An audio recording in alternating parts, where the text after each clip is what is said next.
Ako ang inyong Lolo Pael. At ako naman si Kabanong. At ito ang aming kwento.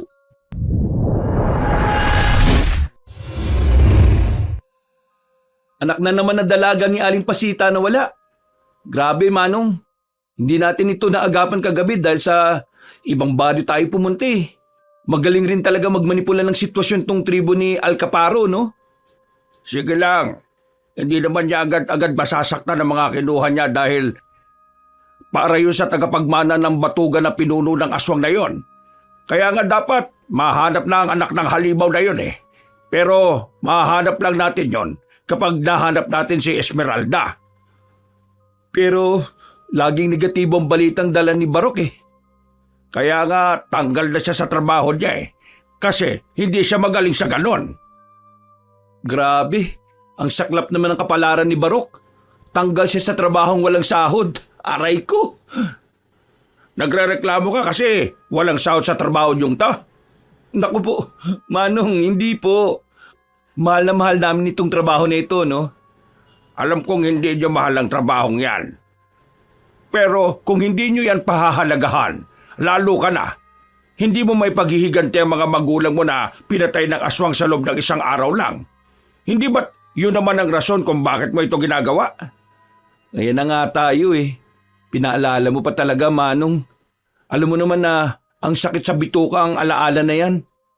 Kaya nga wag mo akong biruin sa ganon kasi mauungkat at mauungkat talaga yung bagay na hindi mo maaalala. Kaya, Kulasa, ikaw ang gumawa ng trabaho ni Barok na hindi niya magawa-gawa. Oh, bakit naman po ako? Hindi ko nga po masyadong kilala yung Esmeralda na yun eh. Naintindihan mo ba yung salitang maghahanap? Ibig sabihin, hindi mo alam kung saan o kung sino siya. Kaya mo hahanapin. At alam ko namang kaya mong gawin yun eh. Ikaw pa ba? Ay nako, ang hirap din naman pala ng palaging magaling eh. Sa'yo na lang lahat ibinibigay yung mga mahihirap na trabaho.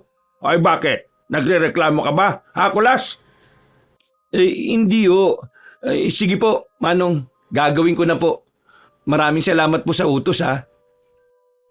Isa sa mga maaasahang manunugi si Kulas ng albularyo na si Vito.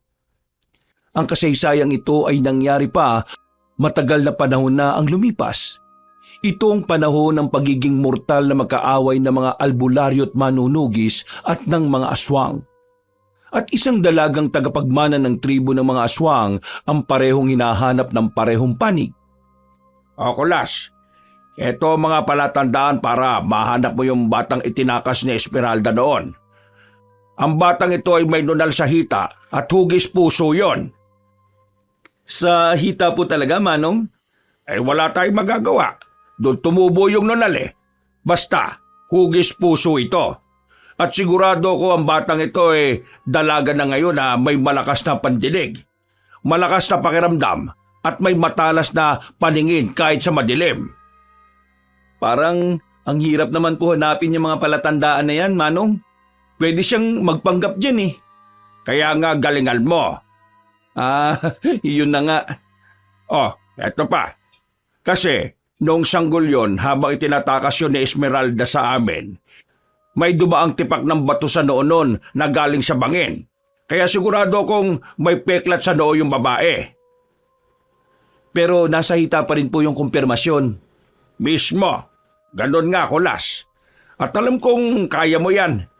Hindi ako magtitiwala sa'yo kung hindi.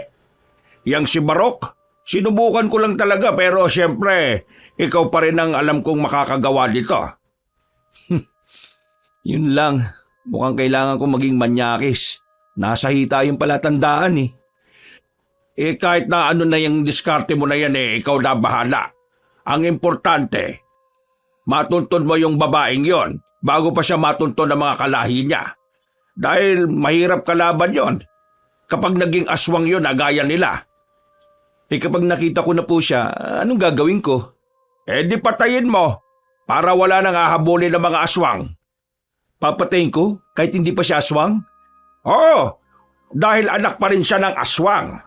At bukod doon, nung sanggol pa lang siya naiharap na ito ng kanyang ama sa orakulo nila at nabasbasan. Ang kailangan na lang nilang gawin sa batang yun ngayon ay ang palunukin ng batong inilaan para sa kanya. Ang batong yon ay dating pag-aari ng pinakamalakas na babaeng aswang sa grupo nila. Yon ang kauna-unahang pinunong babae nila.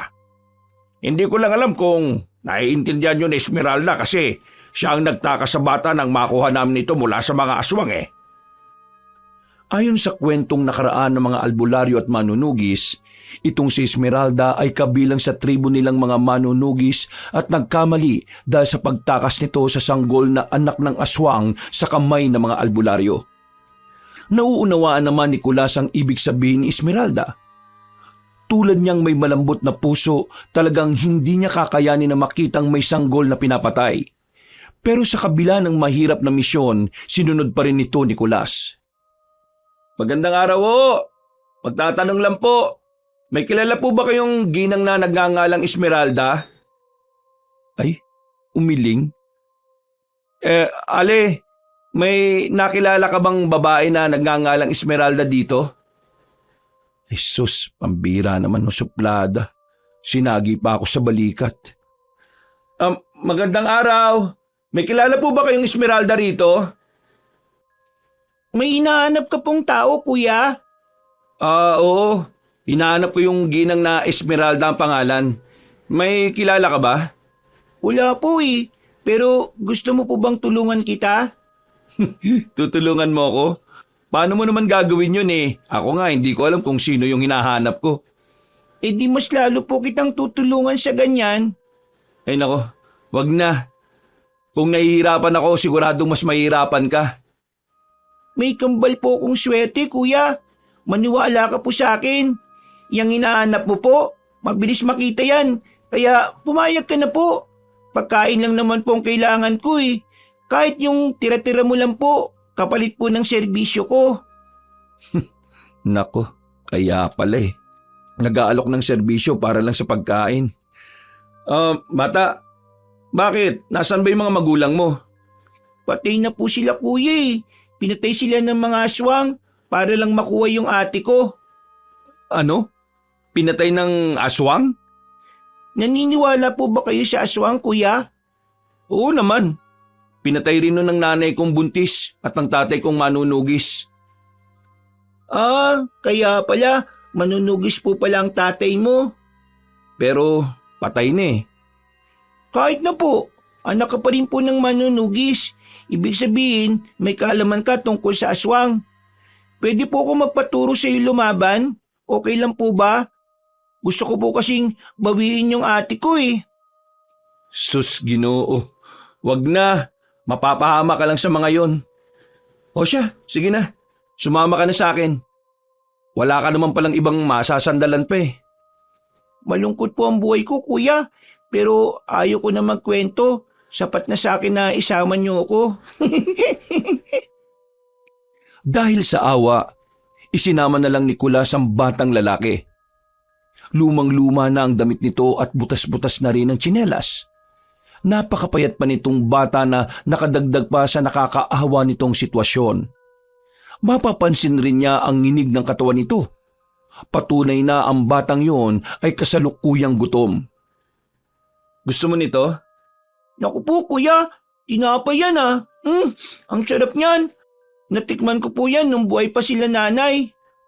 E di, kumain ka ulit para maalala mo ang lasa. Maraming salamat, kuya. Ulo ka talaga ng langit para sa akin. Ay sus, karapatan mong makatanggap ng malasakit kaya nagkita tayo. Halika na, doon tayo sa tindahan at bibili tayo ng panulak mo dyan. Baka wala ka ng pagkain dyan, kuya. Pwede naman tayo magati na lang dito. Hindi na. Para na sa'yo yan kaya ubusin mo na para sumigla ka. Napapansin ko, nanginginig ka Nagpapanggap ka lang na masigla pero hindi nakakataka sa paningin ko yung lindol sa katawan mo.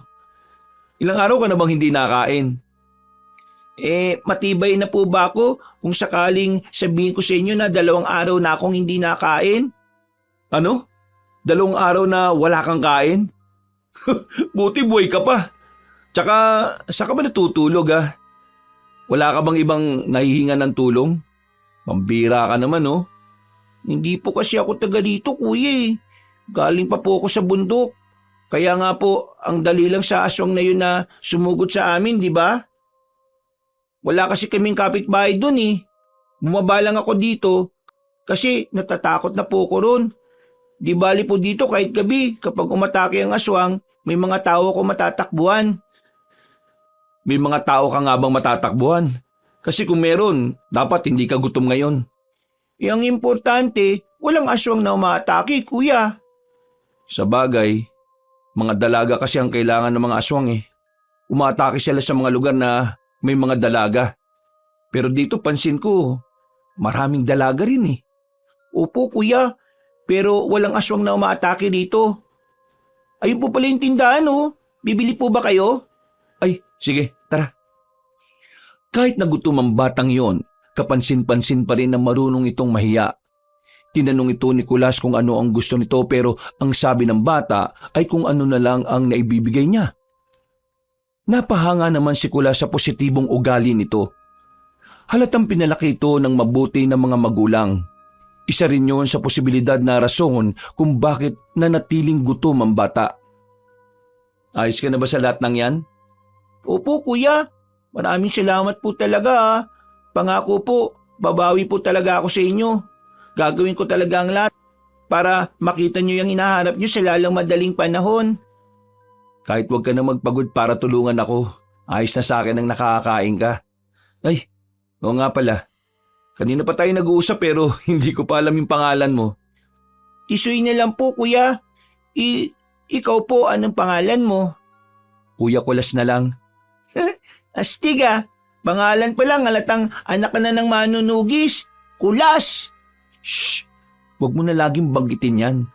Gusto kong tayo lang ang nakakaalam yan ha. Opo, kuya. Kung yan po ang gusto mo.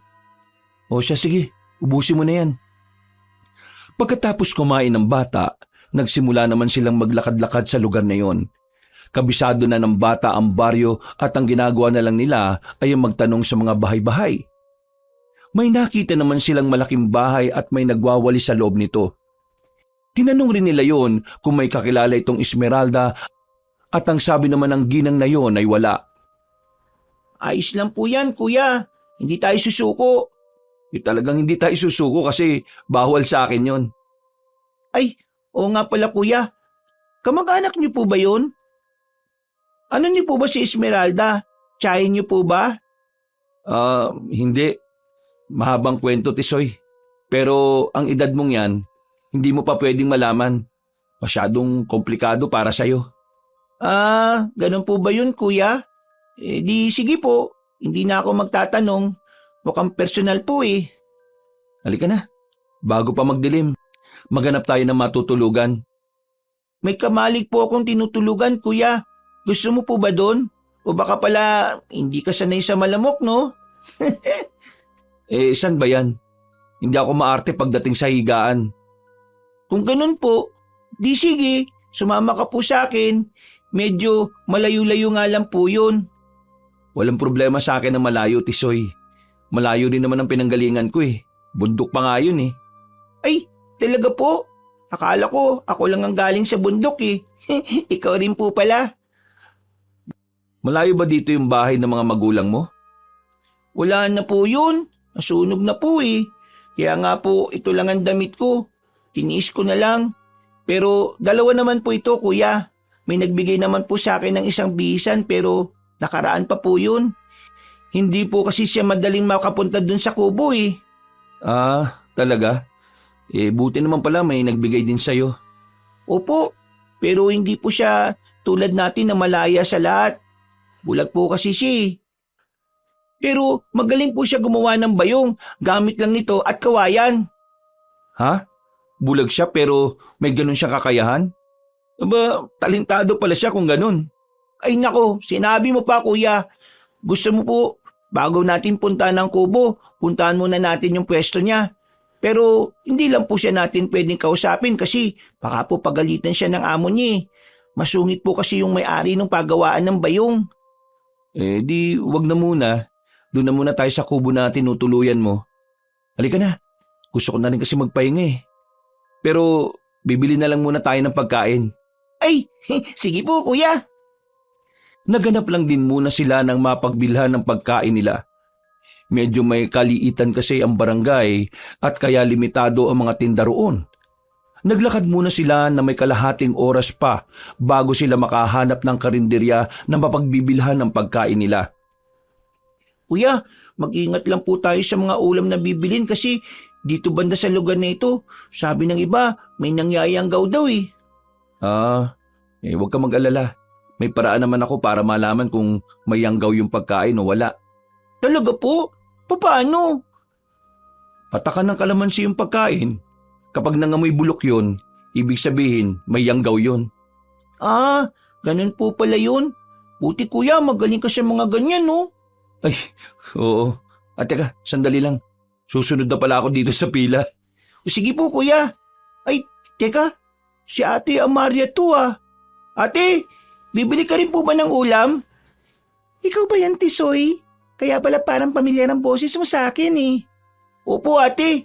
Ay, oo nga pala ate. May bago kong kaibigan. Si Kuya Kulas po. Kuya Kulas, siya po yung kaibigan kong sinasabi ko sa inyong magaling gumawa ng bayong. Siya po si Ate Amaria. Ikaw pala yung kinukwento ni Tisoy sa akin kanina. Magandang hapon pala sa'yo. Gabi na mamaya eh. Teka, ako nga pala si Kulas. Bibili ka rin ba? Halika, sumabi ka na sa akin para hindi ka na pumila pa. Dinuguan lang naman ang pinabibili sa akin eh. Ganun ba? O sige, isabay ko na dito. Ako na bibili. Itong pera oh. Maraming salamat ah. Tinanggap ni Kulas ang pera at bumili ng dinuguan na sinasabi rin ng babaeng bulag. 6:30 ng hapon yon at medyo madilim na rin. Pero sa kabila ng dilaw na ilaw ng tindahan, nakikita pa rin niya ng klaro ang kalagayan ng mata ng babae. Puro puti ito, na kung sa unang tingin kung hindi handa, makakaramdam ka ng gulat at takot. Pero kumikisap-kisap pa rin ang mga mata nito kahit na bulag. Oh, Amaria, ito na yung dinugaan mo.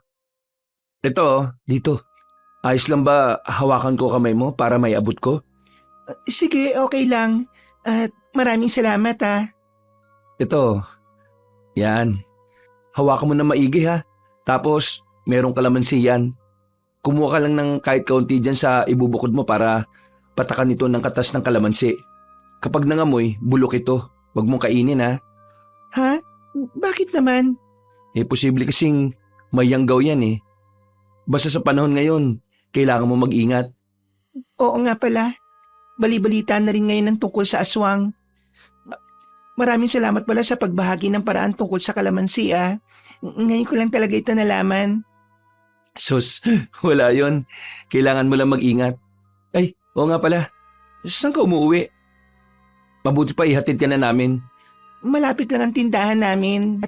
At maraming salamat na rin. Nakakaya naman sa'yo. Di ba nga sabi ko kanina, walang kaso yon. Halika na. Bago ka paabutan ng dilim dito sa labas. Mag-ingat ka kasi may mga aswang nang nangunguha ng dalaga. Baka isa ka sa madali, mahirap na.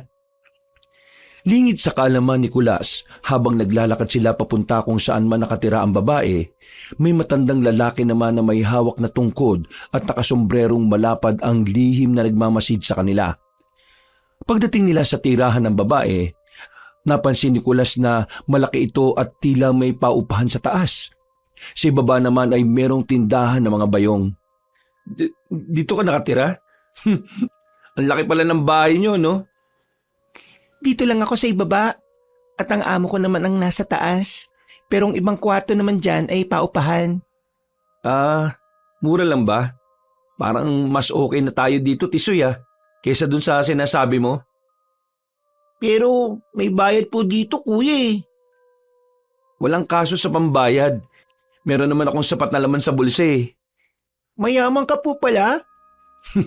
Yung nag-utos lang sa akin na may pera. Siya nga pala.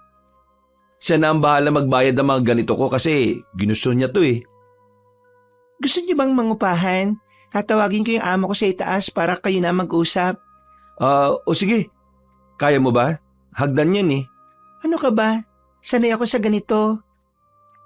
Nang tawagin naman ni Amaria ang amo nito at tumarap sa kanila, agad niya itong nakilala bilang tiyahin niyang kapatid ng kanyang ama. At hindi rin lingid sa kaalaman nito ang pagiging manunugis niya. Alam niyang masagana ang buhay nito at may hawak na maliit na negosyo pero hindi nga lang niya alam ang eksaktong lugar kung saan ito nakatira at noon lang din niya nalalaman. Mukhang totoo ang sinasabi mong may kambal kang swerte ah. Sabi ko naman sa iyo, kuya eh. Kung swertein ako, makakaroon ka rin. Ibig sabihin, swerte ka kasi nakilala mo ko, ganun ba? Ganun na nga po, kuya. At dahil dala-dala ko ang swerte, nabigyan ka rin. At saka kuya, ang ganda ng kwarto natin oh. Ang laki at ang linis. Pero yun nga lang po, dito lang po ako sa sahig matutulog ah. Oh, bakit ka naman sa sahig matutulog? Eh may higaan naman. Ito may katre. Walang banig dyan sa sahig no. Dito ka na, tabi tayo mamaya. Eh kasi po kuya, mabaho ako eh. Hindi mo ba ako naamoy? Eh di magpalit ka ng damit. Alam mo may mga nalitan na damit dito ang mga pinsan ko. Sigurado ako nandito pa yon. Kaya kasya yun sa'yo. Sandali, dito ka lang at kakausapin ko ang tiyahin ko ha. Eh pero nakakaya naman. Medyo masungit po kasi ang tiyahin nyo kuya eh. Kumalma ka lang, akong bahala sa kanya para sa'yo. Sige po, maraming salamat po agad ah. Kapag magpapairam po siya ng damit, maliligo na rin po ako. Oo na, kaya hintayin mo ako dito ha. Lalabas lang ako ng kwarto. Sandali, parang umiinit yung kwintas kong habak ha. Mukhang may aswang dito. Nasaan kaya yun? Ay nako, subukan nilang lumapit. Malalagot talaga siya sa akin. Kulas, may kailangan ka ba? Oh, Maria, anong ginagawa mo dito? Tsaka paano mo nalaman na nandito ako? Naramdaman kasi kita agad. At saka kilala ko na kaagad ang amoy mo kaya alam kong ikaw yan. Nararamdaman mo ako at naaamoy? Kahit na medyo may distansya ka dyan? Oo, malakas ang pakiramdam ko, Kulas. Malakas din ang pandinig ko at pangamoy. Kaya alam ko nasa paligid lang kita. Talaga? May kakayahan kang ganon? Parang ako nga lang ang ganito eh. Alam kong hindi ka ganito, tama ba ako? Naisip ko nga eh, baka nga hindi talaga ako normal. Ay, oo nga pala. Pinadala pala sa akin ni Tia Rosa yung mga gagamitin yung pantulog. Ito, isa pang kumot kasi para tig-isa kayo ni Tisoy.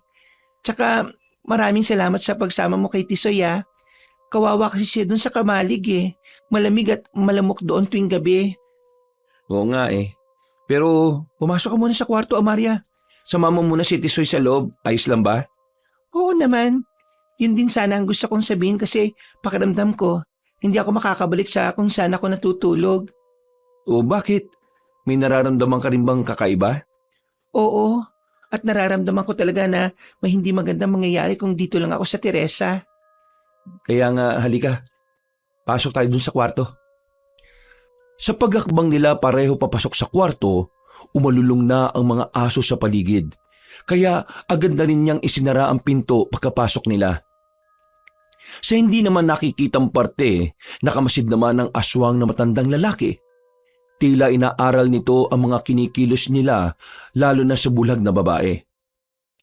Si Kulas naman ay sa pagkakataong yun ay unti-unti na rin nagdududa sa pagkatao ni Amaria. Mamaya ka na muna magbihis, Tisoy. Nasa paligid pa ang aswang eh. May dalaga kasi rito kaya nandyan lang siya nakaabang. Ngayon mo lang ba ito naramdaman, Amaria? Oo, ngayon lang talaga. Ibig sabihin, ako ang sinusundan niya. Bakit ka sinusundan ng aswang? Ibig sabihin, ako ang sinusundan niya. Bakit ka sinusundan ng aswang? Akala ko ba mga dalaga lang ang kinukuha nila? Mukhang natunugan nila na ako ang naghahanap sa taong hinahanap din nila. Yung Esmeralda na hinahanap niyo po, kuya? Esmeralda? Dalaga ba siya o matanda na? Sa panahong ito, may edad na siya. Pero may anak siyang babae at dalaga na rin yun ngayon. Alam mo ba, ang nanay ko, Esmeralda din ang pangalan niya. Ano? Esmeralda din ang pangalan ng nanay mo? Oh, hindi kaya yung nanay niya ang hinahanap mo, Kuya Kulas? Bakit ka naman naghahanap ng babaeng nagngangalang Esmeralda? Hindi si Esmeralda talagang hinahanap ko, kundi ang batang babae na pinalaki niya. Yung may balat na puso sa hita, may peklat sa noo. Yung mga kakayahang malakas na pakiramdam, pandinig, pang amoy. Hindi ba't kakayahan mo rin yun? Sabi mo kanina? Oo, at hindi ko maintindihan kung bakit ganon. Tuwing sumasapit ang gabi, nagiging ganon ako eh. Parang nagiging malakas ang lahat ng pakiramdam ko. At totoong may balat ako sa hita, nahugis puso. Pero wala akong peklat sa noo. Yun nga lang, bulag ako. Bakit, Kulas? Kung ako nga ang hinahanap mo, anong kailangan mo sa akin? Poprotektahan ka. Tama, hinahanap kita para protektahan ka. Protektahan? Saan? Sa mga aswang? Oo, ganun na nga. Kaya mag-iingat ka sa mga taong umaaligid sa'yo. Huwag ka na rin magtiwala ng basta-basta ha. Maraming salamat, Kulas, pero dahil kasi sa sinabi mo, nagkaroon ako ng maraming katanungan. Ayos lang ba kung magtatanong ako sa'yo? Siguro tungkol sa bagay na yan, Amaria, bukas na lang natin pag-usapan. Magmatsyag muna tayo sa paligid ngayon.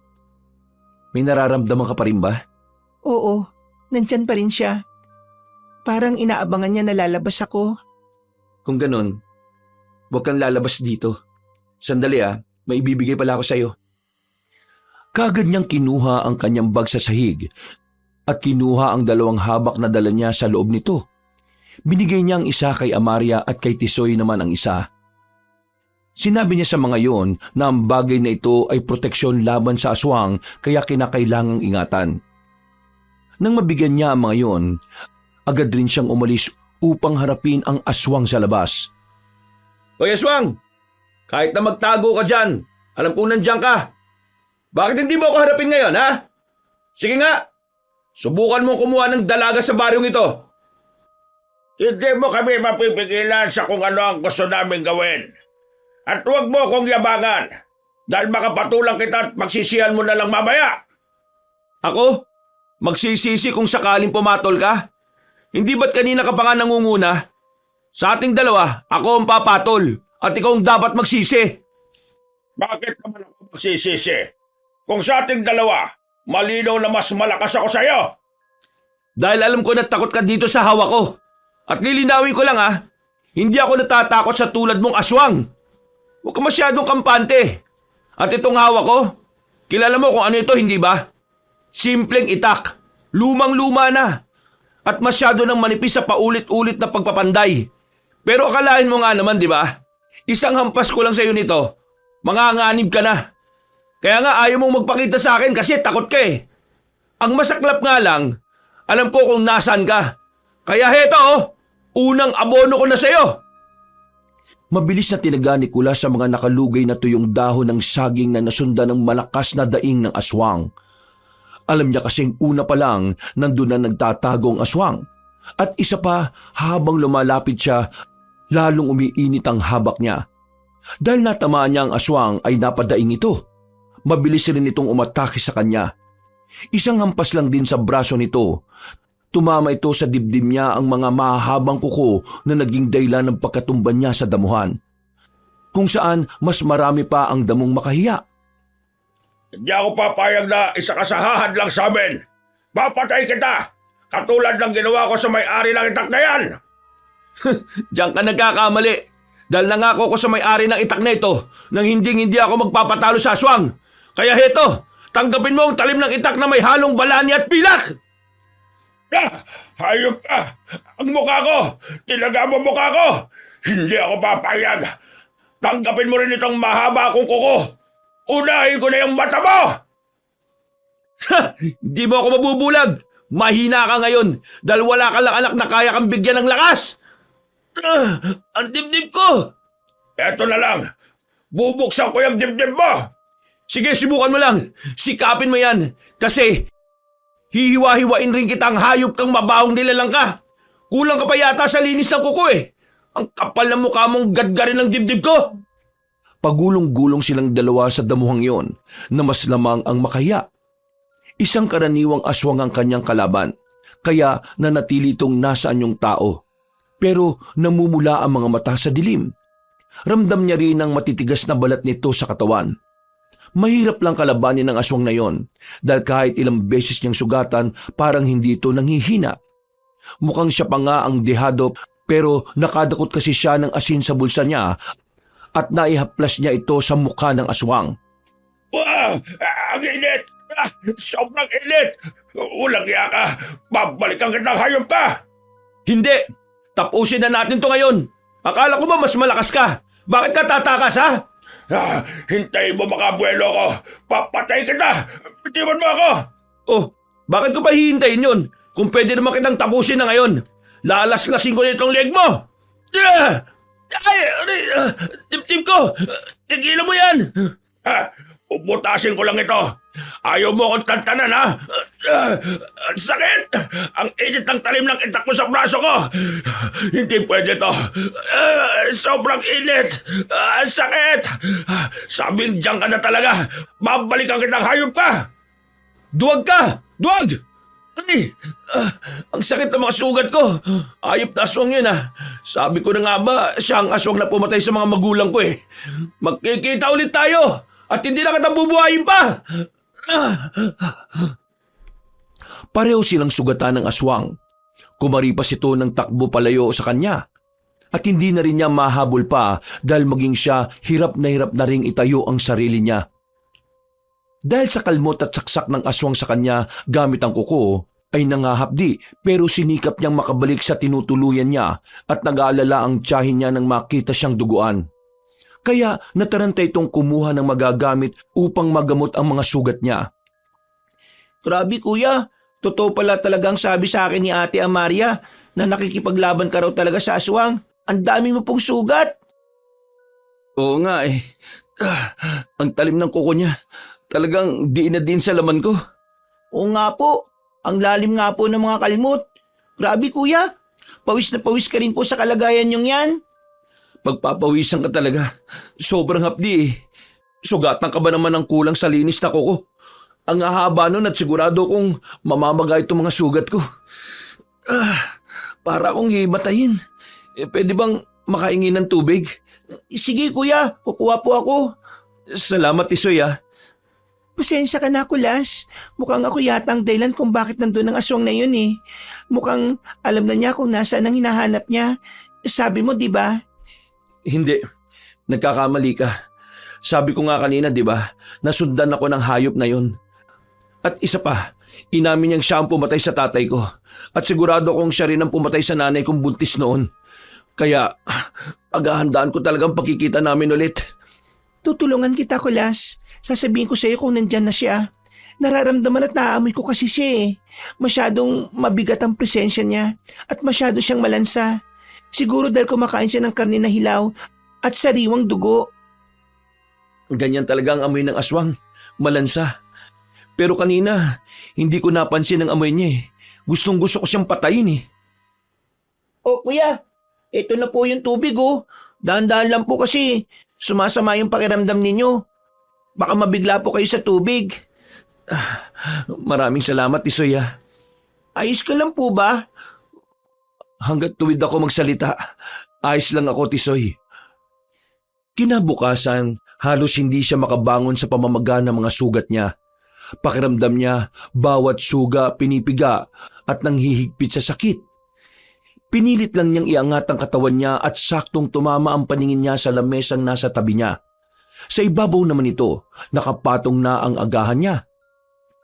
Magandang umaga, Kulas. Ang sabi ng tiyahin mo, dalhin ko raw ito sa iyo para mainitan ng tiyan mo ngayong umaga. Pasensya ka na, pumasok na ako. Inutusan kanya na dalhin ang mga pagkain na yan dito? Mag-isa? Hindi po kuya, kasama niya po ako. Ako nga po nagdala ng sabon na yan eh. Kasi sabi po ng tiyahin mo, baka masama ang pakiramdam mo at hindi ka makabangon kagad. Kala ko naman si Amaria lang nagdala niyan lahat eh. Magtataka sana ako kung bakit wala siyang paso. Maraming salamat pala at nag-abala pa kayo ha. Eh, kumusta pala ang sugat mo? Naamoy ko kasi ang pagsisimula ng langib eh. Alam kong mamasa-masa pa yan. Masakit ba? Grabe po ate, lakas po ng pangamoy nyo. Pati ba naman langib sa sugat ni kuya naaamoy mo? Oo, Tisoy. Hindi ko alam kung bakit ako ganito eh. Hindi alam ng dalaga na ang kakayahan nito ang dahilan kung bakit nanganganib ang buhay nito kahit na sa kanya. Pero sa pagkakataong yun, hindi na alam ni Kulas kung magagawa pa niya ang bilin ng albularyong amo niya na si Vito. Hindi niya kasi nakikita ang sarili niyang pinapatay ang isang babaeng bulag, lalo na't kontra ng loob niya ang gawain yon. Kaya makalipas ang 3 araw ng pagpapagaling niya, bumalik siya sa kuta nila. Kumusta ang paghahanap mo? Nakita mo na ba si Esmeralda? Tsaka, parang may kakaiba sa iyo May iniinda ka bang sakit? May nakaharap po kasi akong aswang, Manong. Malakas siya. At iba ang sakit na dulot niya sa sugat. 3 araw na nga po itong sugat ko pero namamaga pa rin.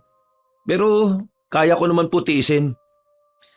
Mukhang si Alcaparo ang nakaharap mo. Ganon kasing epekto ng koko niya Kapag namaga sobra at masyado masakit, unang hagod pa lang mamamatay ka na sa hapdi. Buti na lang nakaligtas ka.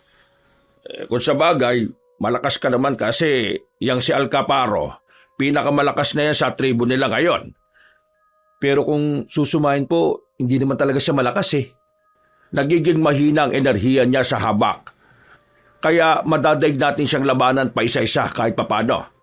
Pero ibang lakas ni Alcaparo kapag nahanap niya ang anak niya.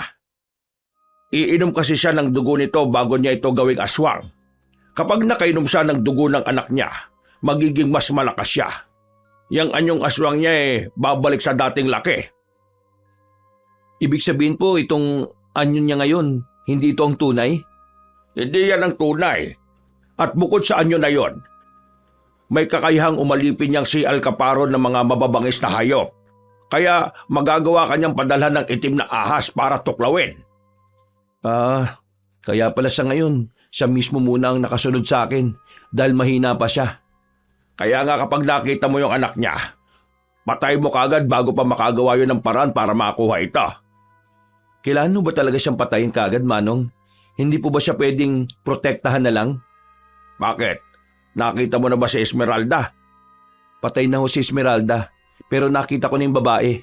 At isa siyang mabuting babae pero bulag. Kapag naging aswang yon, hindi na yun mabuti, Kulas. Papanig at papanig yan sa aba niya. Katulad yan sa tiyahin niyang akala namin mabait pero nang makuha ng mga aswang naging masama na rin. Naging masama naman po siguro yun, Manong, kasi naging aswang. Pero kung poprotektahan natin ang babaeng ito at hindi siya maging aswang, mananatiling mabuting tao to. Bakit parang nagkamali pa yata kung ikaw ang pinagawa ko sa misyon na ito, Kulas Nakita mo nga agad-agad pero parang hindi mo yata masunod ang utos ko. Hindi ko papatayin ng babaeng yun. May respeto ako sa buhay niya. Kaya hanggat tao siya, hindi ko siya papatayin. Umalis ka na sa trabahong yan. Ibang manunugis na lang ang gagawa niyan. Kung manganganib rin ho ang buhay ng babaeng ito laban sa inyo, poprotektahan ko rin siya. May nakita kong kabutihan sa babaeng ito kaya hindi ako papayag na hahantong siya sa kamatayan. Kung walang kasunduan na mabubuo sa usapan natin ito, Manong, aalis na lang po ako. Hindi po ako sasangayon kung ang gusto mong masunod ay ang tanggalan siya ng buhay. Tao ho kasi siya at hindi siya aswang. Hindi ko akalaing susuwayin mo ko para lang sa babaeng yan. Gagawin ko po kung ano ang tama na ipapagawa niyo sa akin. Susuwayin po kita kapag nakikita ko naman itong mali. Sige na ho, aalis na ho ako. Kapag po may inutusak ang ibang manunugis para saktan siya, ako na ho ang makakaharap niya. Tatay niya ang pumatay sa mga magulang mo, Kulas. Paalala lang Tatay niya ho yun, hindi siya. Halos manginig sa galit ang albularyo ng talikuran nito ni Kulas matapos niyang magsalita. Nang tuluyan ng makaalis si Kulas sa lugar na yon, inaasahan na niyang magpapadala ito ng ibang manunugis para saktan ng babae. Kaya agad siya umuwi sa paupahan ng tiyahin niya. Oh, Kuya Kulas, kumusta po lakad? Nasaan si Amaria? Gumagawa siya ng bayong dun sa tindahan. Bakit po? Wala naman. Tsaka kung may napansin kang kakaiba na parang nagmamasid sa kanya, sabi mo kaagad sa akin, Tisoy, ha? Alam kong malakas ang pakiramdam niya at magsasalita din yan. May problema ba, Kuya? Talaga bang agresibo na po yung mga aswang na atakihin si Ate Amaria? Ay, Siguro, sabihin ko na lang talaga ang totoo sa kanya.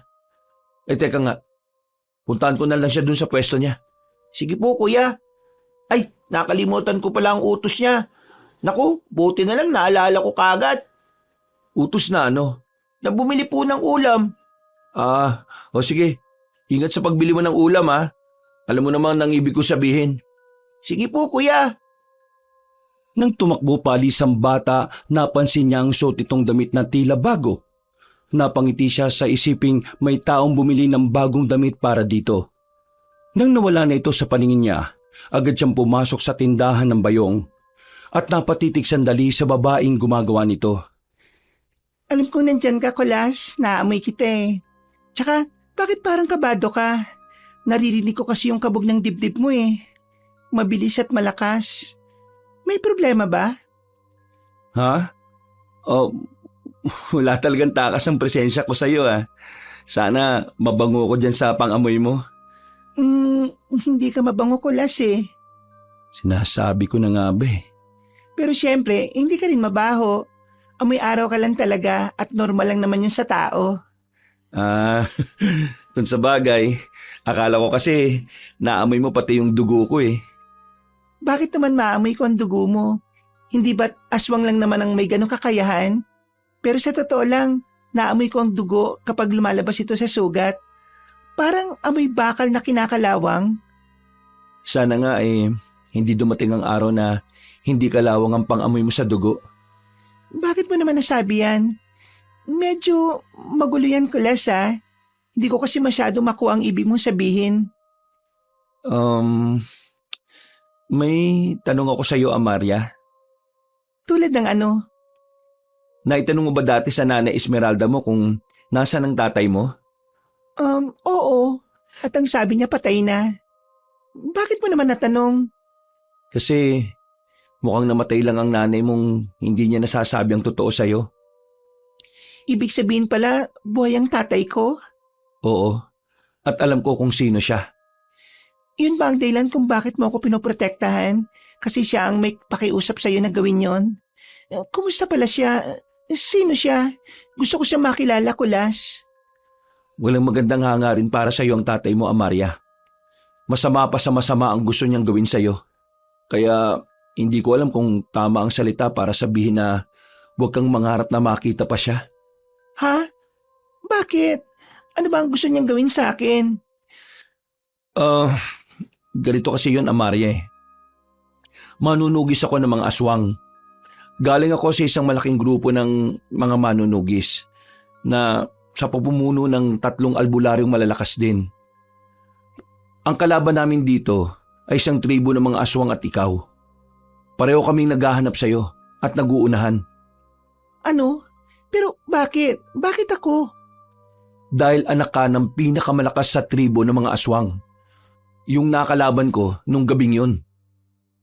Aswang ang tatay ko? Pero hindi naman ako aswang, Kulas ah. Tao ako. Sadyang ganito lang ako kahit bulag ako pero may ibang kakayahan. Pero hindi naman ako masama. Alam ko naman yun, Amaria. Nakikita ko naman kung gaano ka ka-inosente. Pero ngayong alam mo na aswang ang tatay mo, pangarap mo pa rin ba siyang makita?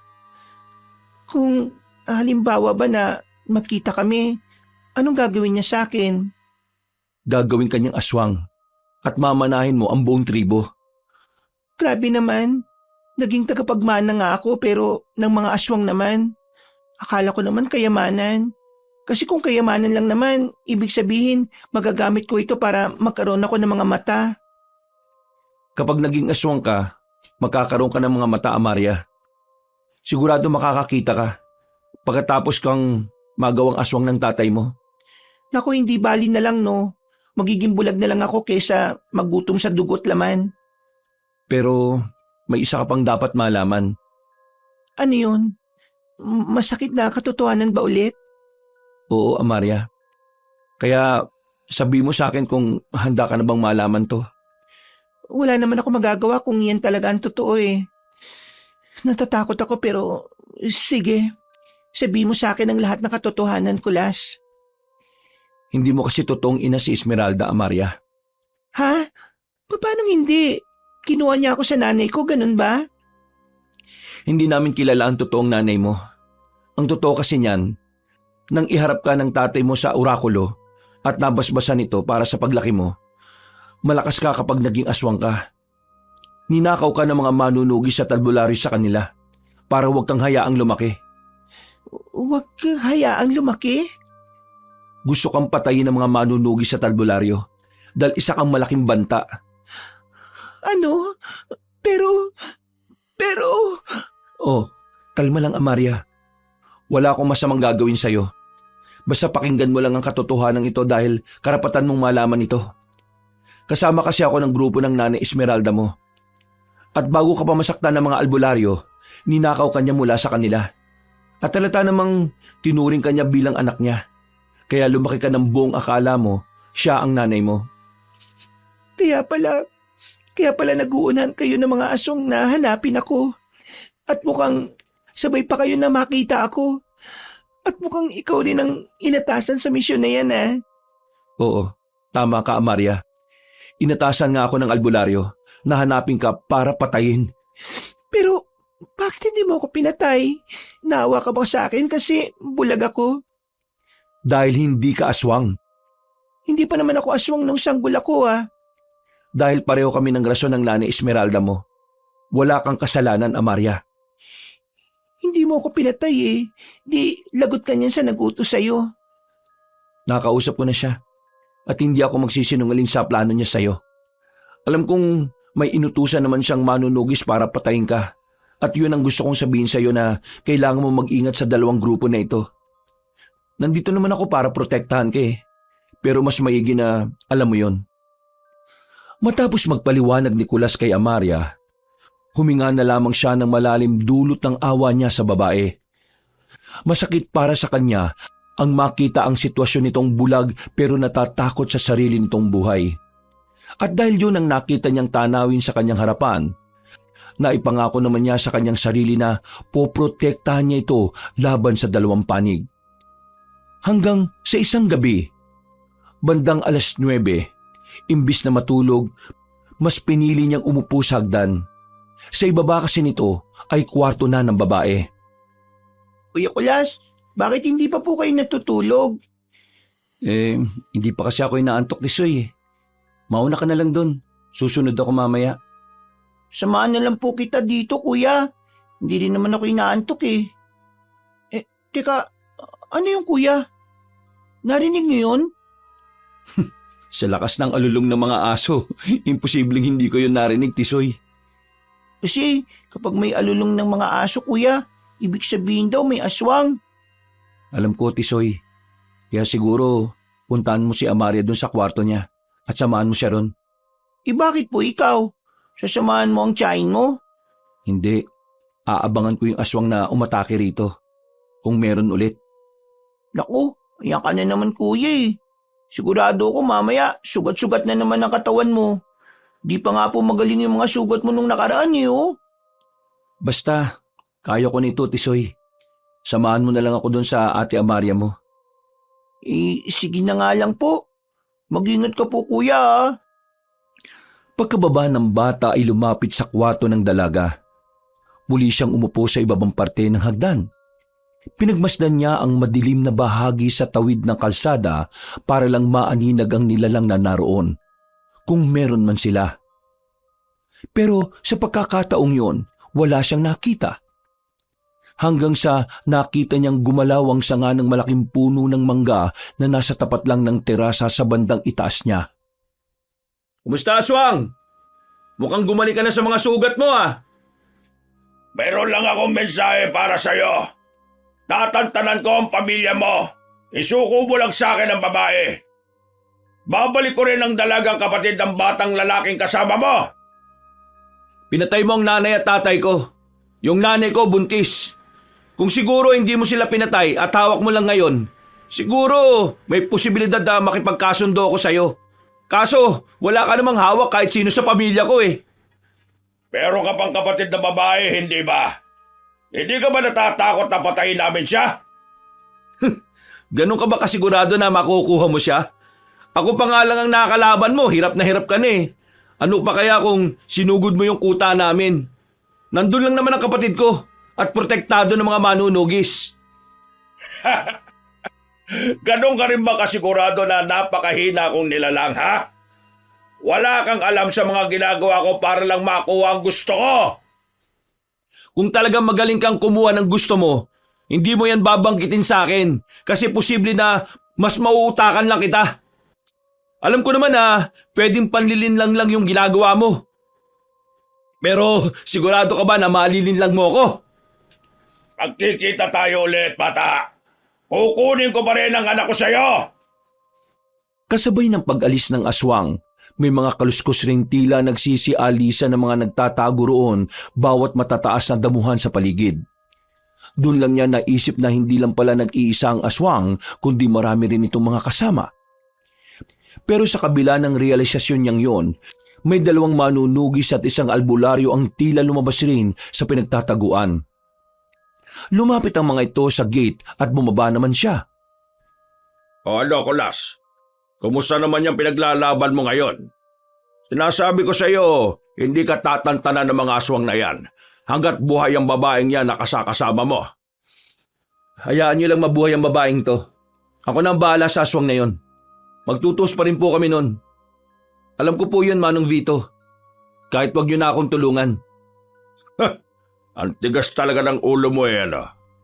Ikaw na yan Nahipnotismo ka pa rin ng babaeng yan. Walang alam sa ganyan si Amaria, Manong Vito.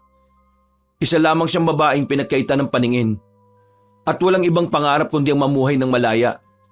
Walang kasalanan sa atin ng babaeng to, Manong. Biktima lang din siya ng sarili niyang ama. Bakit hindi na lang natin siya tulungan imbis na patayin? Sa ngayon, nagpapatulong yan. Pero sana hanggat tumutulong ka, nagpapatulong rin siya. At hindi kanya nililinlang lang. Sigurado naman akong pinalaki siya ni Esmeralda na maayos. Kaya siya lumaking mabuting tao ngayon at hindi nagpapanggap lang. Tumandaan na ako sa pagiging albularyo, Kulas. Alam ko na mga ganyang kalakaran. Kaya nga hindi ba, kabilin-bilinan kung huwag kang magtiwala. Kaya sana itatak mo rin yan sa kukote mo. Umalis rin ang albularyo at dalawang manunugis na bumisita sa kanya ron. Huminga lamang siya ng malalim at bumalik sa loob. Saktong bumukas din ang pinto ng kwarto ni Amaria. Kulas? Wala na sila. Huwag ka na mag-alala. Kahit bumalik pa sila rito, ako pa rin ang haharap. Narinig ko ang lahat ng napag-usapan niyo sa labas, pati yung sa aswang. Totoo ngang ama ko siya. Pero wag mo akong ibigay dun, Kulas, ha. Alam kong nag-alok siya ng kasunduan. Narinig ko rin kasi.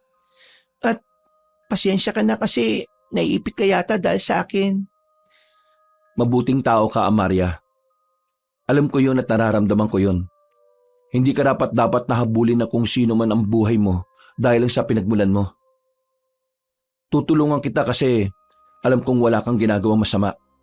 At syempre, hindi kita ibibigay sa tatay mo. Maraming salamat, Kulas, ha. Kuya, sa palagay mo po, buhay pa ang ate ko? Oo, Tisoy. Alam kong buhay pa ang ate mo.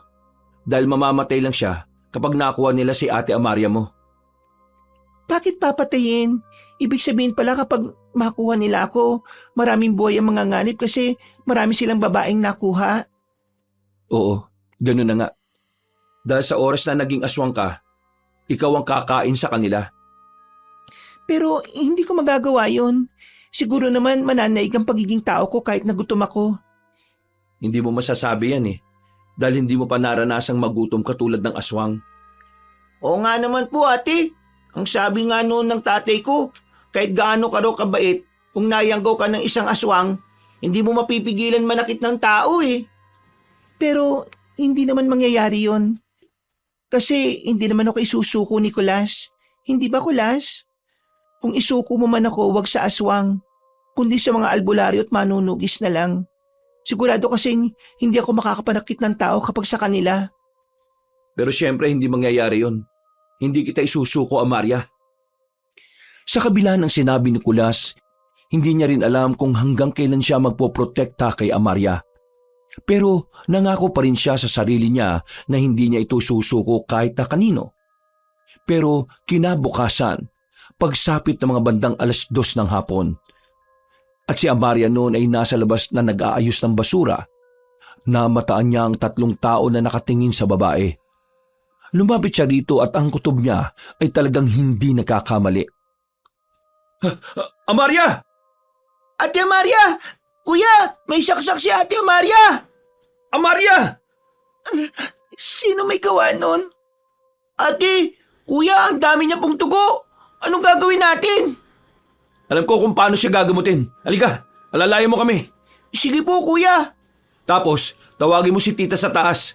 Sabihin mo sa kanyang manghiram ako ng panlinis sa sugat. Sige po, kuya. Salamat. Pasensya ka na, Amaria. Malayo tayo sa ospital kaya ako na magmamano-mano sa paggagamot dyan sa sugat mo. Ang sakit ko, Las. Sino may gawa nun? Hindi ko alam. Aalamin ko pa. Kuya, pababa na po ang tiyahin nyo. Sige, pakibukas na lang ang pinto, Tisoy. Tapos ihanda mo yung higaan niya. Opo, kuya. Sandali lang po. O ito, kuya. Maayos na po. Salamat. Amaria, ilalapag kita. Magdadahan-dahan lang ako. O, Tisoy, nandito na si Tia. Naggagamot kay Amaria. Dito ka lang bantayan mo sila. Saan po kayo pupunta, kuya? Sa labas lang. Basta kung hindi ako ang tatawag, huwag mong buksan ang gate. Naintindihan mo ba? Opo, kuya. Bumalik po kayo kaagad, O sige, lalabas na muna ako. Parang may tao po yata sa labas, kuya. Aba, oo nga no. Teka, kakusapin ko lang. Kilala ko naman pala eh. Bakit kaya nandito si Mang Vito? May kasama pa talaga siyang 2 manunugis O Manong, anong ginagawa niyo dito? Huwag niyo sabihin na kayo ang nagpadala ng mga taong yun para saktan si Amaria. Wala na po ba kayong awa sa bulag? Kahit papano naman nire-respeto ko pa rin ang paninindigan mo, Kulas. Kaya wala akong ginawang masama para lang magawa ko rin ang pinaniniwalaan kong dapat. Ibig sabihin, hindi kayong nag-utos nun? Kung magpapadala man ako ng utos para patayin ang babaeng yan, hindi ko utusan ang papatay sa kanya na sa tagiliran niya saksakin, kundi dapat laslas sa leeg. Kung hindi kayo, sino? Bakit? Ano ba sabi ko? Hindi tatantanan ni Alcaparo ang anak niya hanggat hindi niya ito nakukuha. Kahit sabihin nating hirap siyang makuha ito sa'yo, makakagawa pa rin siya ng paraan para makakuha ng dugo. Ngayon, hintayin mo ang pagbabalik sugod niya sa'yo. Dahil panigurado, matapos itong matikman ng dugo ng anak niya babalik ang dati niyang lakas. Tsaka, ito pala, panggamot sa sugat niya, mas mabisa yan. O sige na, aalis na ako. Sige Manong Vito, ingat po kayo. Teka, ano ba to? Gamot sa sugat? Mabuksan nga. Parang totoo namang gamot. Teka, amuyin ko. Totoo nga. Tisoy, teka sandali. Itong ilagay natin sa sugat niya. Maria, konting pahid lang ang kailangan nito. Sige lang, Kulas. Maraming salamat. Tatandahanin ko lang ha. Mabisa po ba yan, kuya? Mabisa ang gamot ng albularyo. Kaya mas mabilis na mapapagaling ang sugat ni Amaria. Sa palagay ko, bukas ng umaga medyo magaling na yun. Nakakaawa si ate, kuya, no? Kung sino-sino na lang ang may gustong saktan siya. Tapos, hindi pa siya makalaban kasi bulag siya. Bakit kaya hindi yun nakikita ng mga tao bago siya saktan? Iba kasi ang lugar natin eh. Iba rin ang pinagmulan niya. Kaya sa kabila ng kapansanan niya, may mga tao pa rin talagang banta sa buhay niya. Hindi na nauso yung awa, lalo na sa mga taong gumagawa nun sa kanya. Parang ang sinuhulan ng mga taong yun na saksakin siya eh. Kuya, wag po kayo mapapagod na protektahan si ate Alam nyo kasi, parang ate ko na rin siya eh. Kaya sana hindi siya mawala sa atin. Siyempre hindi siya mawawala. Alam ko naman na isa si Amaria na bumubuo muli ng pagkatao mo ngayon eh. Di ba nga sabi mo, may kambal kang swerte at habang sinuswerte ka, mas lalong sinuswerte yung mga taong nakakasama mo. Kaya swerte yung si Amaria dahil kasama ka niya. Hindi yun mawawala sa'yo. At, ayun na naman yung alulong O kuya, ano yan? Yung upo! Aray ko, muntik nang matuka ang mata ko Walang iya yun May itim na ibon po, kuya. Ayun po, oh, sa sanga ng mangga. Mukhang ito ni sinasabi ni Manong Vito ah. Ang sakit ng tuka niya. Nasugatan pa yata ako. Kumusta ka na ngayon, Manunugis? Nagustuhan mo ba ang sorpresa ko? Masyadong mahina tong sorpresa mo. Huwag kang magyabang, no? Tisoy, halika. Samahan kita pababa, tapos Kuya, nasa harapan natin, tumalon siya. huwag kang matakot. Diyan ka lang sa likod. Nakaharang lang ang aswang sa kanila. Kaya lang naman sila laging naatake ng aswang sa parte ng bahay na yon dahil ang sitwasyon nito ay hagdan sa gilid. May maliit na gate sa ibaba ng hagdan at sa kanang bahagi nito yun ang tindahan. Sa itaas naman ng terasa ang naroon kaya mabilis ring talunan ng aswang galing sa puno ng mangga. At ang daanan mula sa ilalim ng hagdan papasok, matatagpuan ang kwarto ni Amaria at doon sila dahan-dahan napapasok. Ano ha? Wala kang dalang armas? Hindi ka yata handa ngayon. Tama ka, hindi nga talaga ako handa ngayon. Pero dahil wala akong kahit na anong sandata, napakahina mo na sa paningin ko. Masyado ka mapagsamantala. Dahil hindi tayo uusad sa puro bakbakan na walang utakan, Manunugis. Kaya ngayon, tingnan natin kung kaya mong lusutan ang ganitong sitwasyon. Sige mga aswang, kunin niyo ang anak ko sa loob! Mabilis na kumilos si Kulas at binanata ng sipa ang aswang. Nahulog ito sa hagdan at tinabol pa niya pababa at pinasundan ng isa pang sipa bago ito bumagsak sa ibaba.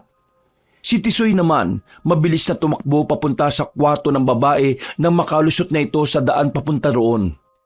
Habang siya naman, bawat aswang na akmang papasok sa makitid na daan papasok ay binabanatan niya ng sipa palabas.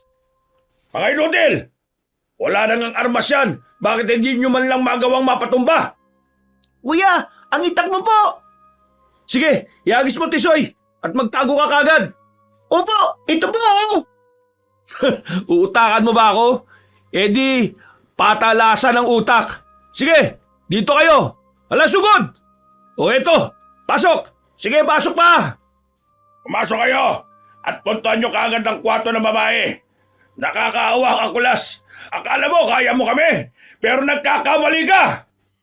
Umatake ang aswang sa kanya at nang iangat na niya ang itak niya, biglang may pumigil sa kamay niya sa likuran at kasabay noon ang pagdiin ng matulis na kuko sa kanyang leeg. Nang tingnan niya ito, lumabas ang katagang inay sa bibig niya bago siya mawala ng malay. Dahil nawalan siya ng malay, wala nang nakapigil sa mga aswang na kunin si Amaria. Agad siyang nilapitan ni Tisoy at umiiyak itong sapilitan siyang ginigising. Kuya, gumising ka po. Tulong! Si Ate Amaria nakuha po nila. Kuya Kulas, gising po kuya. Tisoy, Rico, ang sakit ng leg ko. Naku, maraming salamat po nang gising ka kagad. Kuya, hindi pa sila nakakalayo. Nakuha nila si Ate Amaria. Ha? Ano? Aray, hindi pwede. Kailangan ko siyang mabawi. Ano gagawin natin, kuya? Nakuha na nila si Ate Amaria. Baka patayin na rin nila pati ang ate ko. Sandali, susundan ko sila. Bakit nandun ang nanay ko? Anong ginawa nila? Aray, Kuya, sasama po ako. Hindi, wag. Dito ka na lang. Mas magaan kapag kasama mo ako, kuya. Matutulungan po kitang itakas sila. Sige na, kuya, para may magawa naman po ako para sa ate ko. Oo na, sige na. Tara, naiintindihan naman kita eh. Kukuha lang tayo ng magagamit natin panlaban sa mga aswang. Maraming salamat po, kuya. Tsaka, kabisado ko naman po ang kagubatan eh. Baka dadaan sila doon sa bahay namin. Dati po kasi, doon sila banda dumadaan dahil merong bangin doon. Kung ganon, halika na. Doon tayo sa sinasabi mong posibilidad. Hindi tayo pwedeng mahuli, Tisoy. Tara na. Opo, kuya. Nasa atin na po ngayon nakasalalay ang buhay ng mga biktima. Kaya kuya, dapat hindi ako magkakamali. Ayos na itong dala ko. Huwag na tayo magkaksaya pa ng panahon. Tara na. Tandaan na rin ako, kuya. Tayo na po. Doon tayo sa likod dumaan. Sige, mauna ka. Nasa likod lang ako at nakasunod sa'yo. Sige po. Grabe. Ang dilim pala dito. Sanayin mo lang ang mga mata mo. Maya-maya magiging malinaw na yan. Pero sa gubat siyempre, madilim na talaga. Tulong! Bitiwan niyo ako! Tulong! Tulungan niyo ako! Mga aswang sila! Tulong! O kuya, parang nandun pa sila. Nandun pa lang sila sa loob ng kakauyan, oh. Amaria! Amaria, nandito kami, Amaria! Ayun sila, kuya. Abulin na po natin sila. Ano ba kayo? Kulang yung babaeng yan, na-date pa kayo! Habulin niyo, dali! Ha? Nakatakas siya! Amaria! Amaria, nasan ka? Salubungin mo kami! Kulas, tulungan mo ako. Ayoko maging aswang, Kulas. Ito ang boses ko! Sundan mo ang boses ko! Ate, nandito po kami. Huwag ka tumigil sa pagsigaw. Tara dito, Tisoy, dali! Opo, kuya. Kuya, may umarang. Ako na dito, salubungin mo si Amaria. Opo, kuya. Hindi niyo siya makukuha sa akin! Amaria! Ako ang tatay mo! Bakit hindi ka sa akin kumakampi?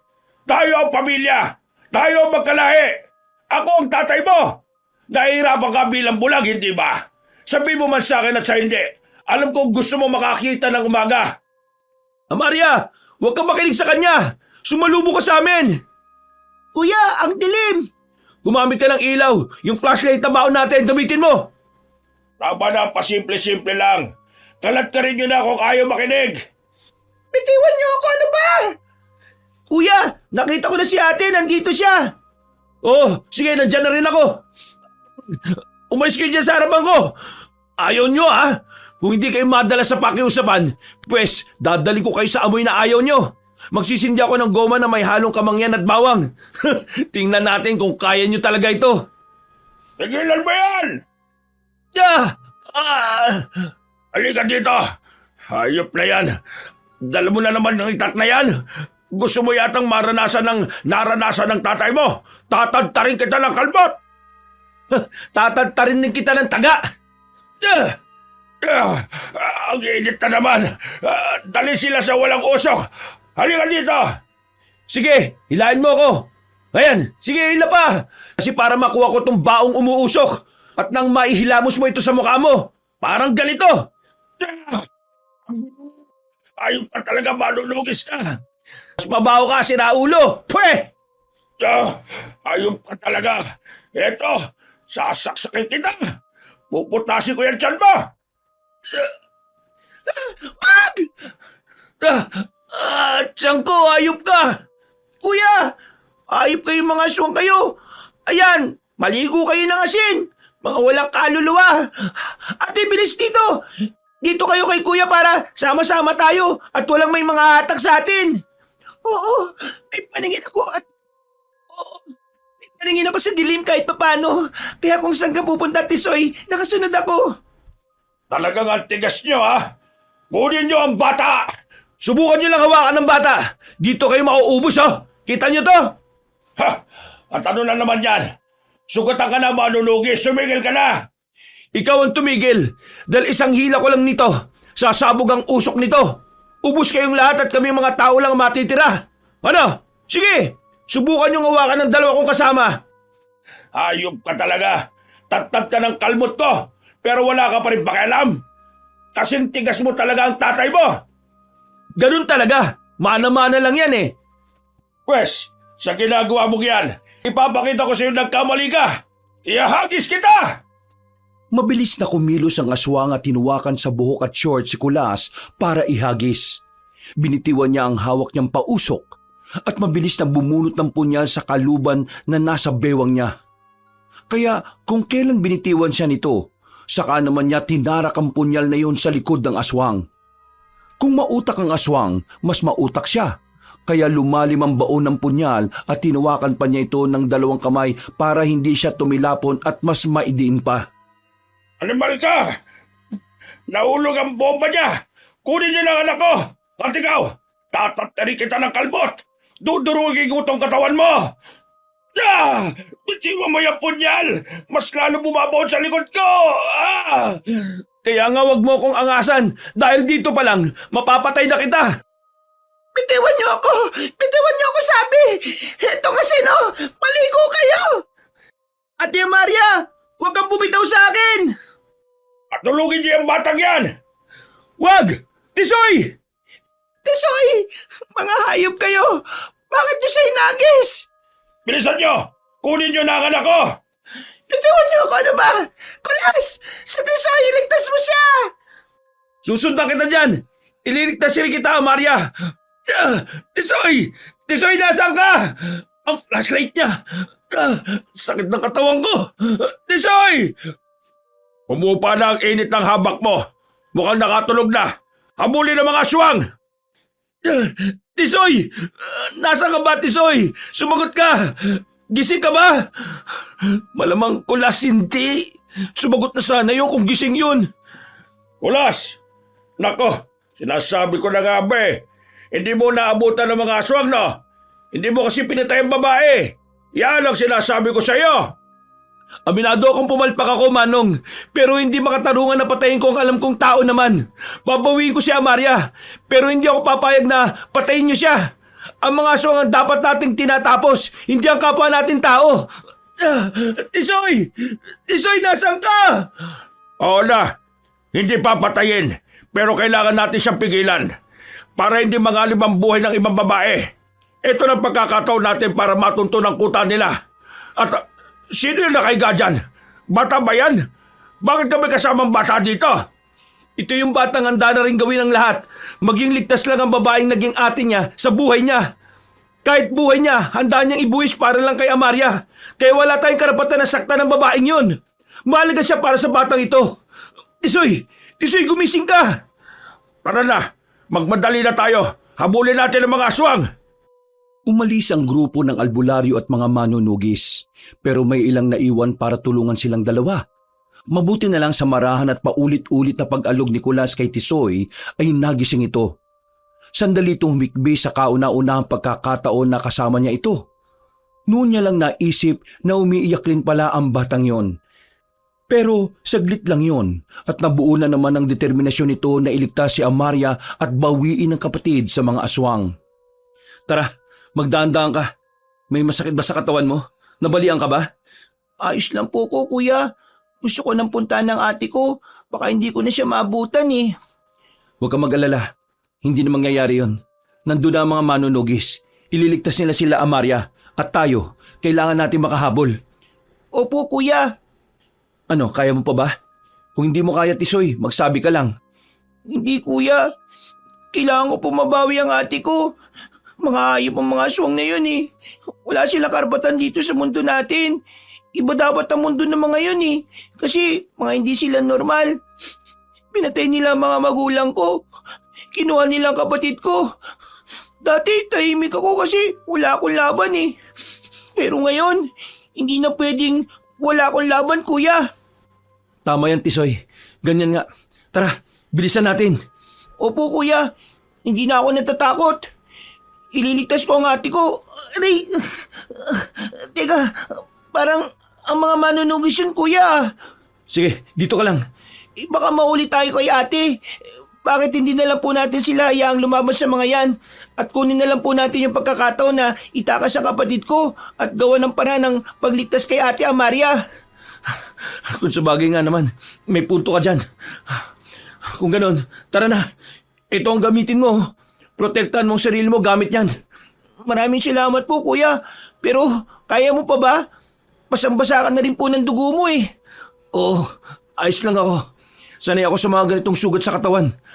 Kaya wag mo akong alalahanin. Sige po, kuya. Tara na po. O sige, dito tayo dumaan. Aray! Oh, ayos ka lang ba? Ayos lang po ko, kuya. Kaya ko po ito. O, halika na. Bubuhatin kita. Huwag kang tumalon kasi mukhang napilayan ka sa paa kanina eh. Salamat po, kuya. Nakakatakot naman po yung lugar nito. Medyo malamig din po. Oo, mukhang may kuweba dito.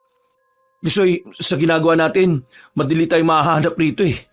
Dugang kasi tayo kaya madali nila tayong maaamoy. Ano gagawin natin, kuya? Natatakot ka ba? Aminado naman po akong takot. Pero ano po ba magagawa ng takot kung nanganganib na ang ate ko? Mas nakakatakot kasi yung hindi ko na siya maabutan eh. Kuya, ubus na po kasi ako eh. Si ate kasi may pag-asa pa akong may matawag na kadugo ko. Huwag ka mag-alala. Puprotektahan kita, Tisoy. kukunin natin ang ate mo at si Amaria. Sandali, Ano yan kuya? parang bomba. Pero usok ang lumalabas para sa kahinaan nila. Tingnan mo ito oh. Ala kuya, grabe. Ang kaling po ah. Manghihina sila kapag nalangap nila yan. Oo, ganun na nga. Teka, pahupain natin saglit. Saka tayo bababa kasi masakit rin sa ulo natin ang mga pangontra na yun eh. Pinatay nila ang sulo kuya. Ayos lang yan. Kanina pa tayo sanay sa dilim eh. Akala kasi nila mahihirapan tayo kapag pinatay nila ang sulo. Hindi po ba totoo yun kuya? Huwag mo nalang aminin na totoo. Pero hindi naman natin daman na talo tayo dun. Sanayin mo na lang ang mga mata mo sa dilim. Sige po kuya. Parang nakakaya ko na po pala ang katawan ko. Lumog lang siguro yun kaya akala ko pilay kanina. Mabuti naman. At matibay ka. Bilib ka na ba sa akin ngayon kuya? Mamaya na ako bibilip sa iyo kapag nakalabas na tayo dito ng buhay. Kasama ang ate mo at si Amaria. Teka, umupa na yata ang usok. Dito ka lang ha. Habang mga mahihina pa sila. Sige kuya, mag-ingat ka po. Maigpit ang pagkakahawak niya sa itak. Lumapit si Kulas sa mga aswang na kinakapos na ng hininga dahil sa pausok na binato niya. Inatake niya ang mga ito na halos hindi na mabuhat ang katawan at lumaban. Naging rason yun para mapadali ang kanilang pag-usad. Hanggang sa nakarating sila ni Tisoy sa bukana ng kuweba at doon nakita nila ang mga taong akala mo mga baliw na hindi maintindihan ang mga ginagawa. Ang ilan sa mga ito ay mga naglalaway na. Grabe dito kuya. Kaya po ba natin sila? Ang dami pa nila. Tapos, sino yung mga nasa harapan nila? Parang ang tatanda na at hindi na makatayo.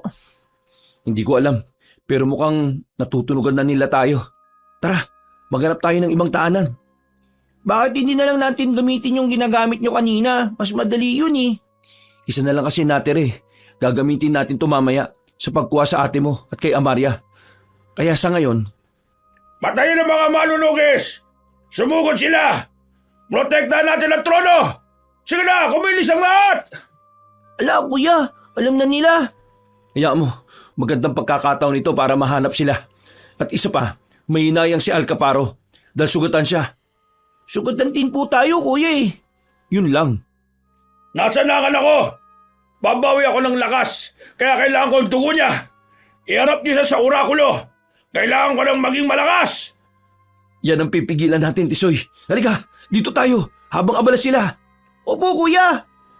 Habang dahan-dahan sila sa pagakbang upang lumipat ng pwesto, kahit gaano yung kaingat, hindi pa rin maiwasan na may makakita sa kanila.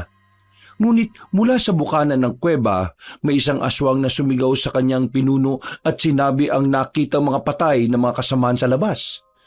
Sinasabi nito na sumugod na ang mga manunugis. Pero ang tinutukoy nitong mga patay ay ang mga aswang na pinatay ni Kulas sa labas ng kuweba. Talagang ang tigas niyong dalawa ah. Sige mga kasama, bumawi kayo ng lakas. Kunin sila! Sige, gawin nyo! Tingnan natin kung may labang kayo rito sa hawak ko. Sa oras na mabitiwan ko ito, uusok ito at madadamay na pati ang orakulo ninyo. Ano na naman yan? Ito lang naman ang ginamit ko para mapatay ang lahat ng bantay nyo sa labas. Isipin nyo nga kung gaano sila karami laban sa sitwasyon namin. Pero napatay ko silang lahat nang walang kahirap-hirap. Kaya kayo, mag-isip-isip kayong maigi. Bitiwan niyo ako. Kulas, nandiyan ka pa ba? Ate Maria! Tisoy, bakit ka nandito? Sino kasama mo? Kasama ko po si Kuya Kulas, ate. Akin na anak ko! Sige, subukan mong bitiwan yan. Kung kaya ba niya ang lakas ng dugo ng anak ko. Bitiwan niyo ako! Wag! Wag, kuya! Kakagatin niya si ate! Tigilan mo yan! Maria! Umalag ka! Hindi niyo na ako mapipigilan pa. Panahon para uminom na ng pampasigla. Ang sakit! Tama na! Maria! Ayop kang ama ka! Tigilan niya yan! Bitiwan niyo ako! Bitaw! Anak nang... Bakit tuminto ang pausok na binato ko? Yari na, kuya! Palpak pa yata yung pausok mo! Wala pala yung armas mo eh.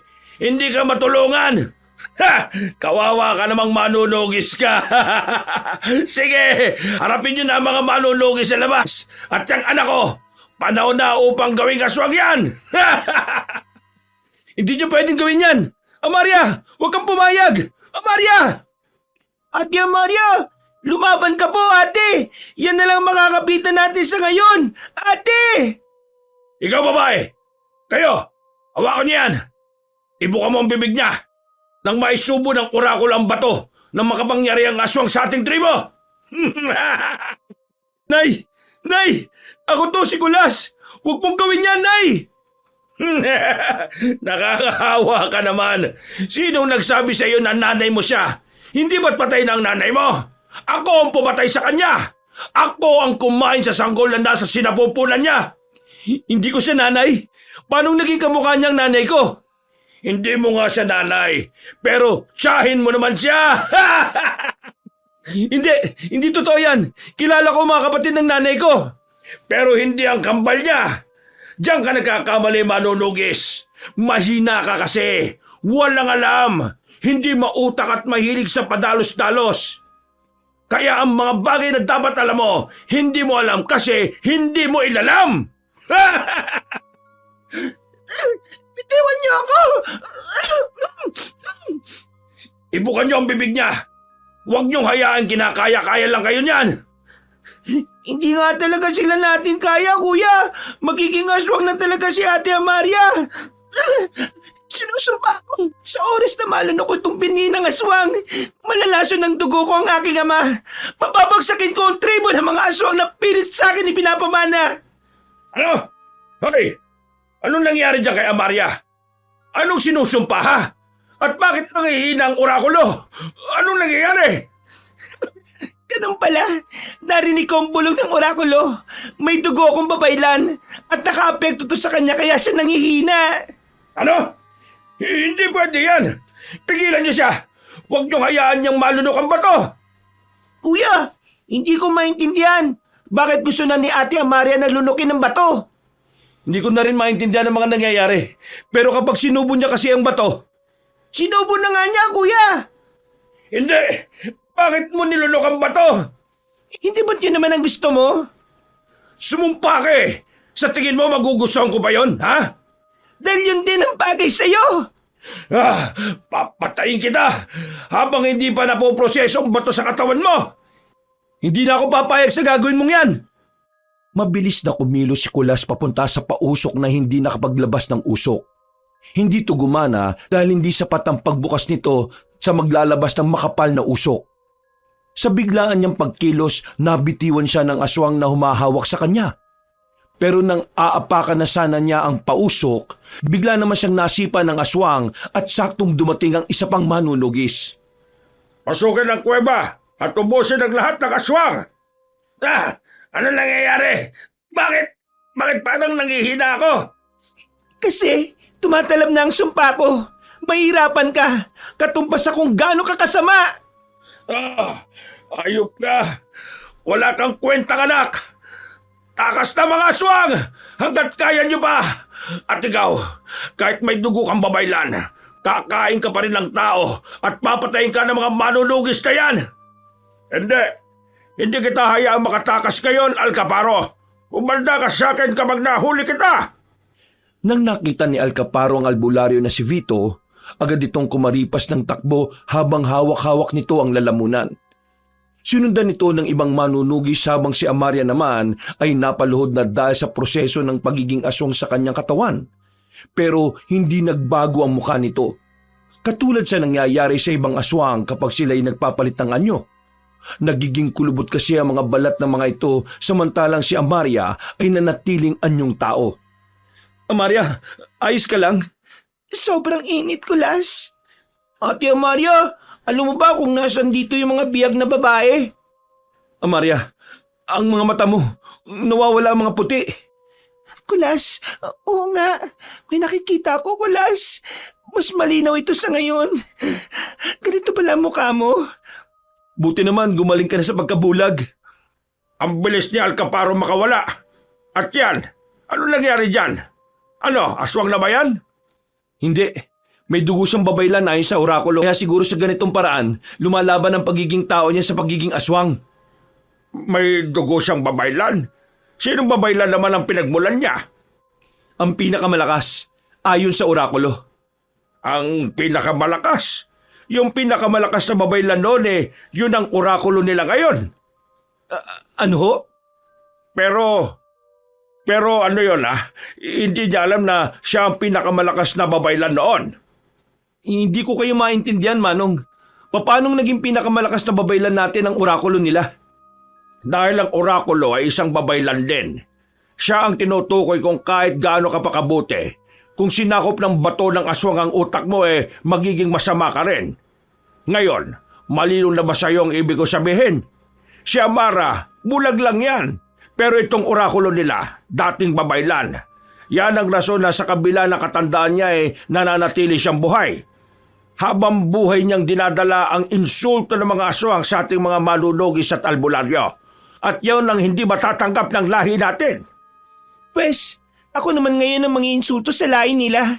Hanggat nasa katawan ko ang bato, hindi ko sila tatantanan hanggat hindi sila nauubos.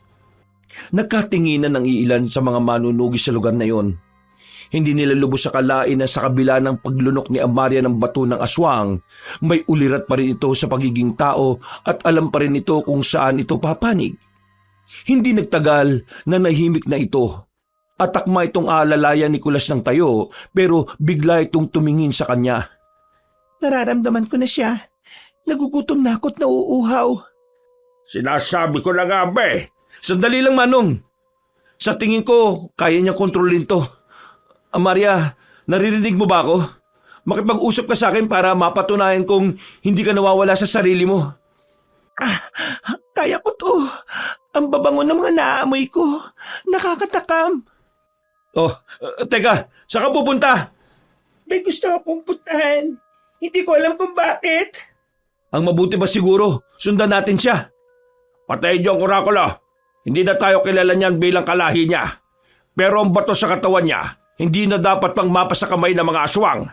Susundan lang natin tong si Amaria. Sana naman, Amaria, wala kang gagawing hindi maganda, hindi ba? Diyan ko naamoy yung mga babaeng bihag. Kapag inalis ang malaking bato na yan, makikita niyo sila sa loob. Nandiyan sila sa loob? Kailangan nating iusog yung bato. Ibig sabihin, nandiyan ang ate ko sa loob? Ay sige, halika kayo. Pagtulungan natin itulak ang malaking bato na ito. Maraming salamat, Ate Amaria. Makikita ko na po ang ate ko. Pero, kumusta ang pakiramdam mo, Amaria? Hindi ka ba nahihirapan? Nakakatakam ang mga nasa loob. Gusto kong pigilan mo ako kapag nakalabas na sila. Oo, sige, Amaria. Akong bahala sa'yo. Pero kung talagang hindi mo na kaya, pasimple ka lang kumagat sa balikat ko. Habang pinagtutulungan nilang itulak ang nakaharang na malapad na bato, sakto namang dumating ang ibang manunugis. Nahuli na mga ito ang ibang aswang na nangihina na dahil sa usok na nalanghap, pero si Alcaparo ay talagang hindi na naabutan pa. Nang mausog naman ang bato, nagsisigawan naman ang mga babae sa loob. Akala kasi ng mga ito aswang pa rin pero nang mapagtanto nilang hindi, ay umiyak ang mga ito at nagpapasalamat. Yung ate ko, nandyan pa ba ang ate ko?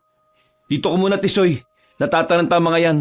Kaya baka maapakan ka nila at mapahama ka pa doon. Abangan mo yung ate mo dito, Ang bango.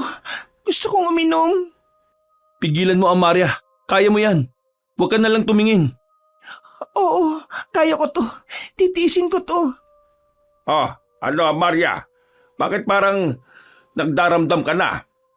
Manong naman, hindi rin ito madali para sa kanya. Pero nakikita niyo naman, di ba? Sinisikap niyang pigilan. Sana nga mapigilan niya yan. Dahil sa oras na may masaktan siya, kahit ikaw pa, hindi ako magdadalawang isip na saktan din siya. Mas lalong naging mahirap yun kay Amaria. Kaya nang hindi na niya ito kaya, lumapit ito sa bagay na umuusok at nilanghap ang usok nito para mahimatay na lang kaysa sa magtiis. Nagulat ang mga manunugis sa ginawa niya at nilapitan na lang din ito ni Kulas. Sa gabing yun, marami silang mga aswang na napatay. Nabawi nila ang mga dalaga at si Amaria naman ay nilayo lang din muna ni Kulas sa mga manunugis. Kasama pa rin niya si Tisoy at ang ate nito na wala na rin sa sarili. Kaninong bahay to, Tisoy? Hindi to bahay na tinitira namin, kundi kubo to ni tatay dati. Ang nasa loob po nito ay mga sako-sakong uling. Ah, ganun ba? Tara ate, huwag ka na pong matakot kasi ligtas ka na po dito. Nandiyan na po si Kuya Kulas at Ate Amaria. Poprotektahan nila tayo. Sige, Tisoy, pumasok na kayo. Kailangan ko ng may malapagan dito kay Amaria. May papag ba dyan sa loob? Meron po kuya. Sandali lang po, itutulak ko lang yung pintuan. Sa lugar na yun sila nagpahinga hanggang sa sumapit ang umaga. Nagising si Kulas sa tindi ng pamamaga ng mga sugat niya pero pansin niyang tila may gumagamot rito gamit ang mga dahon. Magandang umaga, Kulas. Kumusta ang pakiramdam mo? Ayos lang ako. Parang nakakapanibago ka naman tingnan. Ang ayos na ng mata mo at diretso ka na rin kumakatingin sa akin. Masaya ako makakita, Kulas. Pero siyempre, may lungkot dahil hindi na ako normal. Hindi ka nagpalit ng anyo kagabi. Ni wala akong nakitang pagkakaiba sa mukha mo. Hindi rin mahaba ang kuko mo tulad ng mga aswang. Maaring nakuha mo ang gutom pero hindi ang anyo.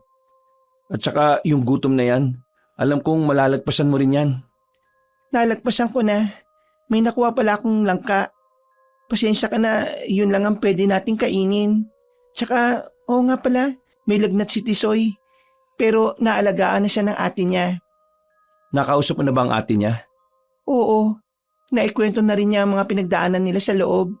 Pero ang sabi ko, kailangan siya ng kapatid niya kaya kailangan niya magpakatatag. Maraming salamat, Amaria. Aray! Oo, huwag ka masyado makikilos. Namamaga kasi ang mga sugat mo eh. Pero hayaan mo mamaya, mawawala na rin yan.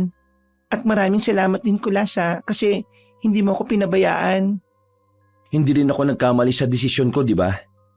Siyempre, hindi kita bibiguin. Masyado nang marami ang naisakripisyo mo sa akin. Ayoko naman sayangin yon. Kaya kahit mahirap, lalaban ako.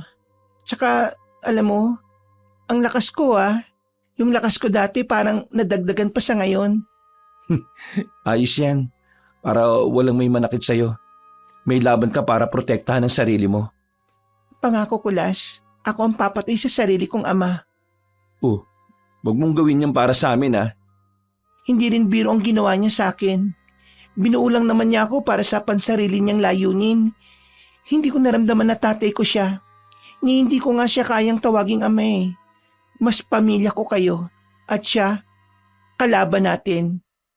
Damang-dama ni Kulas na kulang ang isang araw na pahinga para lang maibsan ang sakit na nararamdaman niya. May paghilom naman ng mga sugat niya pero dahil sa dami nito, ramdam pa rin niya ang sakit. 4:00 ng hapon, bumaba sila sa lugar ng tiyahin niya. At masaya itong makitang nakabalik si Amaria na labis na namang ipinagtaka ng babae. Pero sa huli, nagkwento ito na ang ina ni Amaria ay ang apo ng babaylan. Kapatid sa labas ng albularyong si Vito. Ibig sabihin, chewin ko pa yung albularyo na gustong pumatay sa akin?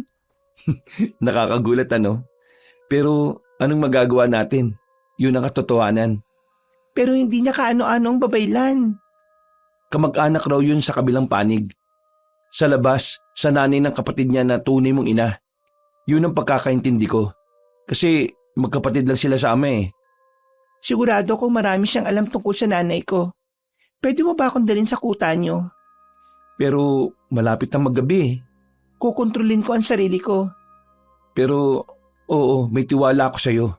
Ang kaso sa kanila wala eh. Pero sa akin ka lang magtiwala, wag sa kanila. Sige na Kulas, dalhin mo na ako doon. Sige na nga. O Tisoy, ikaw nang bala sa ate mo Babalikan ko kayo dito. Opo kuya, mag-ingat po kayo ni ate at bumalik po kayo kagad. Talagang umakyat ng bundok si Kulas at Amaria kung saan naroon ang kuta nila ng mga albularyo at manunugis. Alerto ang mga manunugis nang dumating sila pero nanatili lang silang kalmado. Para saan naman ito, Kulas? Para ipaalam sa'yo kung kanino talagang anak si Amaria. Bukod kay Alcaparo, na tatay niya. Magandang gabi ho, Mang Vito. Magandang gabi rin sa'yo. Sana matino ka pa rin. Wala ho akong nararamdaman na parang nakakalimot sa ginagawa ko. Malinaw po sa akin ang lahat ngayon. Walang kahit sino o anong makakaalipin sa akin dahil ako ito. Kung ganun pumasok kayo. Sa loob tayo mag-usap. Maraming nababala sa mga tao rito dahil nandito ka. Maraming salamat po. Sige na, umupo kayo. O nga pala, anong pakay nyo rito? Makikipagtulungan ba kayo para mahanap si Alcaparo? Bukod po dyan, nandito kami upang ibigay sa inyo ang kahon na ito. Gamit yan ng totoong ina ni Amaria na galing sa tiyahin ko. Binigay yan ni Esmeralda sa kanya dahil katotohanan yan sa pagkatao ni Amaria. Parang kilala ko ang kahon na ito Pag-aari ito ng kapatid kong lalaki na matagal nang pumanaw. Paano napunta kay Esmeralda ito? Buksan po ninyo para malaman nyo kung paano napunta kay Esmeralda ang sulat. Okay, sige. Galing kay Esmeralda ang sulat na nakasaad dito Basahin ko. Vito, itinakas ko ang sanggol hindi dahil traidor ako sa inyo, kundi dahil sa katotohanan na ayaw niyong paglaanan ng oras para ako pakinggan. Si Amaria, ang pangalan ng sanggol na ito, ay pamangkin mo. Anak siya ni Amelia na iyong kapatid. Ginawa ni Amelia ang lahat para lang magising ang kanyang lola na babaylan. Gumawa siya ng ritual noong mga panahong nasosolo niya ang orakulo. Nagising ang orakulo sa sarili nitong ulirat at nanumpa na magiging kalaban ng mga aswang ang sanggol na yon paglaki. At hindi kakampi. Kaya sana wag patayin si Amaria. Ay, naku naman, Amelia. Kung pinagbigyan pala kita, Manong, di nagsisisi ka na ngayon. Pasensya na kayo. Sana mapatawad ako ng kapatid ko. Pasensya ka na, Amaria, Wala akong kalabalam. Pinaglaruan lang po tayo. Kaya huwag kang mag-alala, Tiyo. Kahit naman na naging tutol kayo sa buhay ko, mananatili pa rin naman akong kakampi. Kaya pala, kahit pwede naman ako na gumawa sa hindi magawa ni Nicolas parang may nagpipigil pa rin sa akin. Yung pala dahil pamangkin pala kita. Pasensya na talaga. Maria, muntik na akong isumpa ng nanay mo. Mahal na mahal ko pa naman ang kapatid ko na yon. At isa siya sa dahilan kung bakit gustong-gusto kong mapuksa ang mga aswang na yun Kasi hindi nila binalik ang nanay mo sa amin. Pero ngayong alam ko na, naniniwala na ako. Dahil nanay mo na mismo ang gumawa ng paraan para mabaliktad niya ang sitwasyon. Mabuti naman po, maayos na tayo. Nagpapasalamat din ako, Kulas. Mas lalo mo lang pinatunayan sa akin na hindi ako nagkamali sa'yo. Sa kasagsagan ng kanilang pag-uusap, biglang dumating ang isang manunugis at sinabing sinasalakay sila ng mga aswang. Naging alerto naman silang tatlo at si Amaria naman ay humawak na rin ng sandata. Hindi na sila nagsayang pa ng oras at tinarap ang mga umaataking aswang sa kuta nila. Hanggang sa nagkaharap ulit ang mag-ama. Wala kang kwenta, anak! Binuo kita para maging halili ko. Pero ang ginawa mo, kinalaban mo ako. Buti na lang na iluwa ko ang dugo mo. Naalis ang lason sa katawan ko. At ngayon, hindi kita mapapatawad sa ginawa mo sa akin. Mas hindi kita mapapatawad sa ginawa mo sa mga kadugo ko.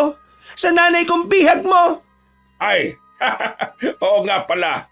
Tungkol dyan, paano ka nagkaroon ng dugong babaylan, Paano nangyari yon? Hindi ko alam. Maliban lang sa apo ng orakulo ang aking ina na mukhang hindi mo rin alam. Ano? Nakakagulat ba? Kapatid ko lang naman ang babaeng ginahasa mo. Hindi ka kasi naging mabusisi at puro kahangarin. Kaya ka naisa ng hindi mo namamalayan. Hindi mo nga alam na tinraidor ka ng orakulo mo Wala kang kakampi, aswang. Sabi ko sa'yo, mahina ka Ayop kayo! Mapatay ko kayong lahat! Ako munang harapin mo! Talagang ikaw ang haharapin ko! Wala kang utang na loob na anak! Matapos kitang buuin, Ganito ang igaganti mo sa akin? Mamamatay ka! Ikaw muna! Walang iya! Natamaan mo siya at manghihina na rin yan sa usok na nasa paligid. Lalabas ba ang baton yan? Kailangan natin kunin yan para wala nang magmana. Maria, ayos ka lang. Pasensya na hindi ako nakasali sa inyong dalawa dahil masyadong mabilis eh. Pero marami kang sugat. Wala na ang aswang na yan. Tara na sa bahay. Maraming salamat, Kulas. Pasensya ka na talaga ah. Halika, gamutin natin yung sugat mo. Kahit alam kong mabilis lang maghilom yan. Yung 3 araw naging 2. Karapat-dapat ka pa rin talagang alagaan. Naging madaling talunin ang mga aswang nung sinugod sila ng gabing yon. Yun ay dulot ng galit, padalos-dalos at epekto na rin ng mga pangontra nila. Maaaring hindi lahat ng aswang na lupig nila pero ang pinuno ng mga aswang ay talagang napatay ito ng sarili nitong anak. Pinagtabi ni Manong Vito ang 2 bato ng aswang sa isang lagayan. Isa sa orakulo at ang isa sa ama ni Amaria. Nilibing nila ito sa lugar na hindi madaling mahukay. Dahil tapos na ang sagupaan ng mga aswang at ng mga manunugi sa talbularyo, sa loob ng maraming taon na namumuhay sila sa lugar na iyon ay nanatili na itong payapa. Sinama na nila si Tisoy at ang ate nito sa pamumuhay roon. Hanggang sa ang binata na si Tisoy ay nagkaroon na rin ng kaalaman tungkol sa ibang lugar. Kaya kung saan-saan na rin ito nakararating. Habang si Kulas naman ay nagkaroon na rin ng sariling pamilya kasama si Amaria. Na parang natunaw lang ng pagiging dugong babaylan niya ang kanyang pagkaaswang. Kahit na hindi lingid sa kaalaman ng lahat na may bato ng aswang sa kanyang katawan. Wakas.